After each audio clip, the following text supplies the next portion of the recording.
하나님의 말씀 봅니다. 하나님의 말씀은 사도행전 11장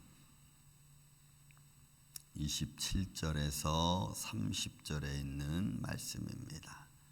사도행전 11장 27절에서 30절에 있는 말씀을 교독하겠습니다.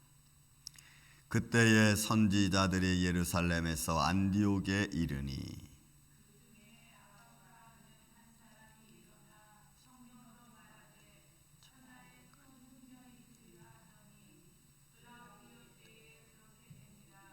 제자들이 각각 그 심대로 유대에 사는 형제들에게 부조를 보내기로 작정하고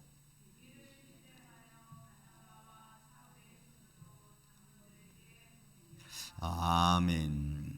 자, 사도행전 10장부터 시작되어진 이방인에 대한 전도의 문이 고넬로의 가정이라는 곳으로부터 시작이 됐고, 그리고 그곳에 베드로가 가서 말씀을 선포할 때에 그 가정에 성령이 여러분 임했습니다. 여러분, 이런 말씀들을 가만히 보면은 베드로라고 하는 인물을 우리가 너무 잘 압니다. 갈릴리 바닷가 어부 출신이었고, 그가 예수님과 3년 동안 동행했고, 그리고 120문도에 모여 예배드릴 때 성령이 그에게 임했습니다. 여러분, 그저께하고 오늘하고 벌써 1월 2일입니다. 뭐가 다르죠?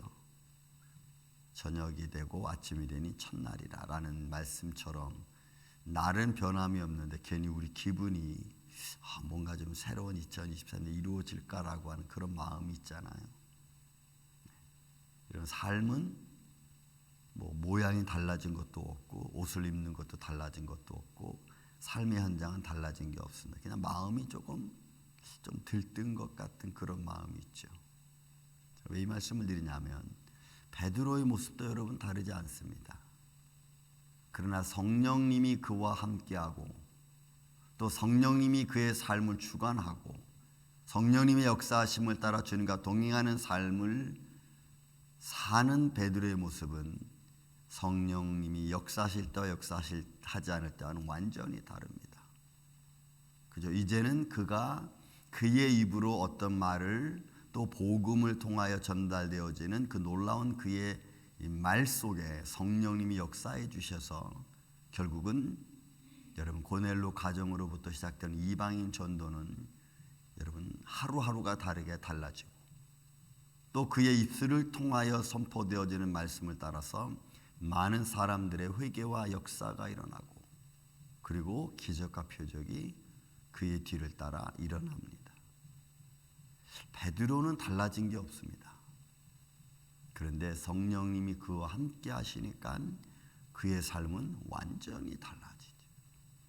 그것은 베드로뿐만이 아니고 성령님의 역사, 복음의 이방 전도로 시작되어지는 모든 복음 전도자들에게 나타났던 현상 중에 하나입니다. 그러면 그때 복음을 증거하던 그 많은 사람들과 오늘날 저와 여러분과 뭐가 다르죠? 여러분, 다른 거는 없어요. 성령님이 역사해주고 성령님이 함께하고 성령님이 우리 안에 그리고 말씀을 통하여 거하신 것은 그때나 지금이나 다른 것이 여러분 없습니다. 근데 왜 그때는 역사한 것 같고 지금은 역사하지 않는 것 같으냐 이 말이죠. 아마 그것은 그냥 제 입장에서 이렇게 개인적으로 본다면 성령의 역사가 다른 게 아니고 우리가 믿는 믿음이 좀 다른 것 같아요. 그 당시에 믿었던 전적인 믿음의 역사를 통한 그들의 고백과 그들의 삶과 그리고 오늘날 좀 복잡하고 다양화된 사회 속에 살아가고 있는 오늘 우리들의 모습이 아마 믿음의 강도 차이 아니면 우리가 믿음을 갖고 성령님과 동행하는 삶에서의 나타나는 차이 그런 거겠죠. 전적으로 믿는 내 심과 뜻과 정성을 다해 믿는 모습과 그 다음에 어떤 내 상황을 고려하고 환경을 고려하고 그런 조건을 고려하면서 믿는 오늘 저와 여러분의 모습과는 아마 많은 차이가 있을 것 같습니다. 안디옥에서 하나님의 말씀이 새롭게 시작되었죠. 그래서 안디옥에서는 그리스도인이라고 하는 이름이 증거되기 시작했습니다. 여러분 역사적으로도 보면은 AD 예수님 이후에 글라디우스 지금 본문에 나오는 그 당시에 유대인 사회에서 그리스도인들이 많은 사람들이 예수님을 복음을 듣고 따라갔습니다. 그런데 그 복음이 증거되어지는 과정 속에서 열심당원 유대주의 율법과 전통에 따르는 사람들은 그리스도인들을 배척했습니다. 그래서 그들 사이에서도 다툼이 많이 일어났어요. 마지막 이제 사도행전 18장까지 가면은 이 글라우디오 시대 때에 유대인 로마 추방 사건이 터집니다.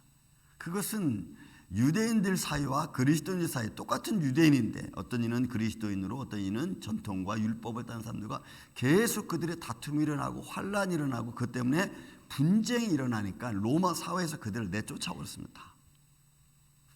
그러니까 이런 삶이 무슨 의미냐면 우리가 그리스도를 믿는 믿음이 율법이 무엇을 말해주는지 깨닫지 못하니까 율법과 복음을 여러분 믹서시키지 못하는 거죠. 오늘날 우리가 하나님의 말씀을 믿고 그 말씀을 믿는 믿음을 갖고 우리의 삶의 환경 속에서 우리가 어떻게 그것을 조화를 이루며 하나님 말씀을 따른 우리의 삶의 환경과 조건을 맞춰갈 것인가 이러기죠. 그러니까 내 삶의 환경과 조건에 복음을 맞추는 게 아니고 복음에 내 삶의 환경을 맞춰야 되는데 우리는 자꾸 환경이 우선으로 생각하는 그런 모습으로 나아가요. 이는 역사적으로도 보면은 그 당시에 그리스도인들의 생활은 굉장히 금욕적이고 절제적이고 아주 섬김에 아주 뛰어났습니다. 역사에도 나와요. 그 기록이. 그리스도인들은 참 청결한 사람들이었다라고 나옵니다. 그러니까 그리스도인들이 잘못된 게 아니고 그들을 방해하며 거기에 자꾸 분란 일으키니까 그게 이제 문제가 됐던 그런 모습을 우리가 볼 수가 있어요. 그런데 안디옥에 살고 있는 안디옥에서 그리스도의 복음이 새롭게 전파되어지고 그 복음을 통하여 섬김과 또 코이노냐 이뤄가는 어떤 이런 더불어의 삶은 새롭게 이름이 나타나는 것이 그리스도인이라고 말입니다. 그래서 그리스도인들은 사회 속에서 모든 사람들에게 덕망을 받고 섬김을 잘하는 사람들로 여러분 소문이 났던 겁니다. 그래서 여기서 안디옥에서 그런 소문이 났고 또 그런 과정 속에서 여러분 이제 오늘 본문의 말씀 선자들이 예루살렘에서 안디옥에 이뤘습니다. 왜? 안디옥에서 새로운 그리스도인, 그러니까 예수님의 도를 따르는 예수의 도를 따르는 사람들을 가리켜 하는 말입니다. 그러니까 이거는 예수님의 도를 따르는 자들이니까 복음에 점철되어져 있는 이들이겠죠. 오늘도 저와 여러분은 그리스도인이라고 말합니다. 예수님의 도를 따르는 사람들이죠. 복음을 따르는 사람들입니다. 그런데 그 뉘앙스가 조금 요즘 세상에서 자꾸 다르게 느껴집니다. 왜냐하면 세상과 너무나 밀접한 관계를 갖고 있고 세상의 문화가 교회 안에 들어와 있기 때문에 이제는 그리스도인이라고 하는 진정한 도의 모습이 자꾸 약해지고 있다는 거죠. 안디옥이 이렇습니다. 그리고 거기서 그중에 아가보라 하는 사람이 일어나 성령으로 말하되 천에 큰 흉년이 되리라 하더니 글라우디오 때에 그렇게 되니라. 그래서 이게 AD 40년, 49년 여기서 이제 글라우디오가 이제 등장하거든요. 로마 황제에 등장하면서 그러면서 이제 소위 이제 이 기후적인 면에서 지중해 기후 연합 면에서 이제 어려움을 당하는 게 역사적으로도 기록되어져 있는 사건입니다. 그러다 보니까 이쪽 가나안 지역에 이런 조그만 중동이 아주 이스라엘은 아주 작은 지역이죠. 요단강을 중심으로 해서 이쪽 요르단하고 이스라엘이 나눠지고 그죠? 그 작은 지역인데 그 작은 조그만 땅에서도 여러분 중간을 나누어서 예루살렘을 중심으로 해서 이쪽 갈릴리 쪽은 헐몬산에서 내려오는 아주 차가운 공기 때문에 겨울에는 서늘하고 그 다음에 예루살렘을 중심으로 밑으로 남쪽에는 유대 광야가 시작되어지고 아주 그 작은 지역에서도 아주 이 기후가 아주 정확히 나눠져 있어요. 근데 이제 유대에 이제 이 본문에 있는 말씀처럼 여러분 기근이 많은 흉년이 많은 겁니다. 그래서 바울을 통하여 복음이 전파되어지고 안디옥 중심으로 해서 복음이 전파되었던 많은 그 지중해 연안 어떻게 보면 아시아 쪽이죠. 거기 있는 사람들이 복음이 시작되어진 예루살렘에 있는 성도들을 돕기 위한 부조가 여러분 이게 시작이 된 겁니다. 그래서 고린도 교회, 아데네 교회 이런 교회들이 또 데살로니가 교회, 빌립보 교회들이 여러분 이제 시작을 하죠. 그래서 아덴에서 제일 먼저 여기서 하기로 했는데 나중에 못 하죠. 그리고 오히려 빨리 더 빌립보와 데살로니가 교회가 먼저 부조회의를 했던 것을 우리가 역사적으로 볼 수가 있습니다. 왜냐하면 복음의 시초였고 복음의 가장 기본적인 지역던 예루살렘의 어려움을 돕기 위한 겁니다.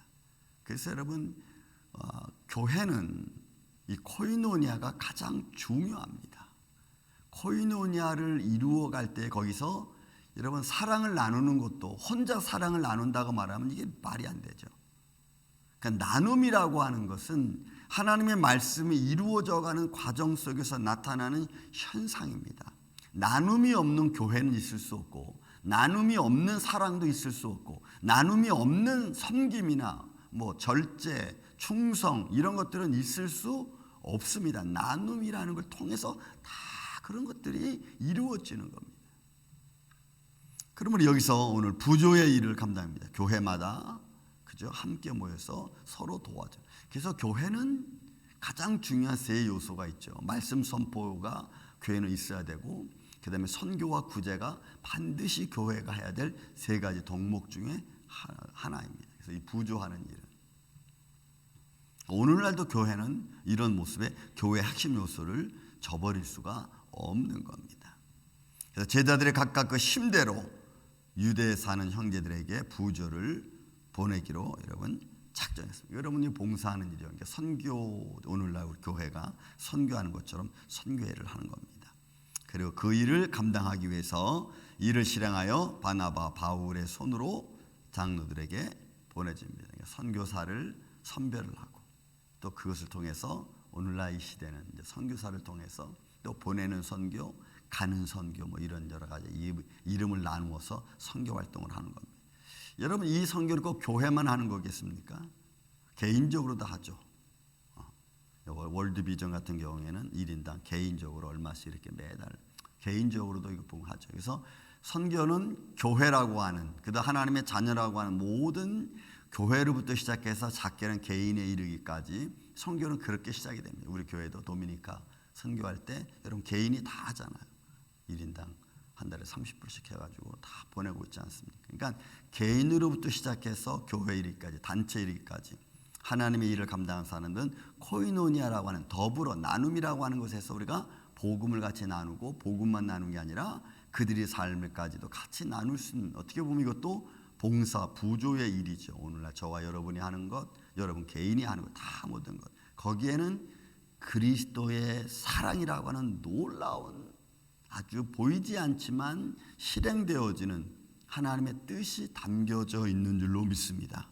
그리고 그 안에 뭐가 있어요? 그 복음이 전파되어지는 거죠. 그런 봉사하는 일 속에 예수 그리스도가 섬김이 다 여러분 담겨져 있고 또 모든 선교 활동을 하는 모든 이름을 가진 사람들이 복음을 전하기 위해서 여러분 선교 활동을 하죠. 우리 이광희 선교사님이라고 그 미라클 선교회가 여러분 그 전광판 그러니까 이 태양열 전기를 필리핀에 많이 오지에 전파를 했습니다. 그걸 세워준 거죠. 우리 교회에서도 2번 정도 왔을 때 우리가 다 보냈습니다. 그분의 이유는 교회에 전기가 들어오게 하고 교회에 전기가 들어와서 그들이 예배를 드릴 수 있도록 하기 위한 것이 그분의 목적입니다. 우리는 태양열 전기판을 해주는 선교가 아니고 그걸 통해서 그들이 거기서 예배를 드릴 수 있고 하나님의 말씀을 읽을 수 있도록 해주는 거죠. 그러면 어떤 우리가 그 봉사, 부조를 하는 일, 그 어떤 것 속에는 다 뭐가 들어가 있냐면 예수님을 향한 또 예수님을 믿게 하는 복음이 전파될 수 있게 하는 그 요소들이 다 담겨져 있는 줄로 믿습니다. 그렇다면 오늘 저와 여러분의 삶도 여러분 똑같아요. 그리스도인들의 삶은 내가 살아가는 삶 속에 사람과 만나서 대화하는 그 삶 속에 바로 예수님을 증거하는 삶이 있어야 된다고 하는 거죠. 그래서 여러분 우리의 삶을 통해서 복음이 증거되어지고 예수님이 증거되어지고 그렇게 되어지는 것을 향하여 고린도 교회에서는 그리스도의 향기라고 표현을 하는 것입니다. 여러분 새롭게 시작된 2024년도에는 이런 그리스도 향기가 우리의 생활 속에서 흘러 넘치는 복된 한날 한날 되시기를 예수님의 이름으로 축원을 드립니다. 사랑과 은혜가 많으신 아버지 하나님 감사합니다. 오늘 복음이 시작되어지는 과정 속에서 아버지 또한 역사 속에서 일어났던 일들을 우리가 바라봅니다. 삶의 환경을 우리 삶을 참으로 힘들게 하고 어렵게 한다 할지라도 우리 믿음의 사람 그리스도인들이 어떤 삶의 환경이 접한다 할지라도 뒤로 물러가지 않냐고 그리스도의 향기의 모습으로 아름답게 증거되어지고 서로 나누며 서로 섬길 수 있는 이런 믿음의 삶으로 살아갈 수 있도록 도와주시옵소서. 주님의 몸된 임마누엘 장로교를 이렇게 붙들어 주시고 가정들 위에 함께하여 주시고 예배자들을 통하여 이 놀라운 사역들이 오늘도 우리의 삶의 환경 속에서 나타나게 하여 주시옵소서. 주님만이 홀로 영광 받으시옵기를 원하옵고 사랑이 많으신 예수님의 이름으로 기도하옵나이다. 아멘.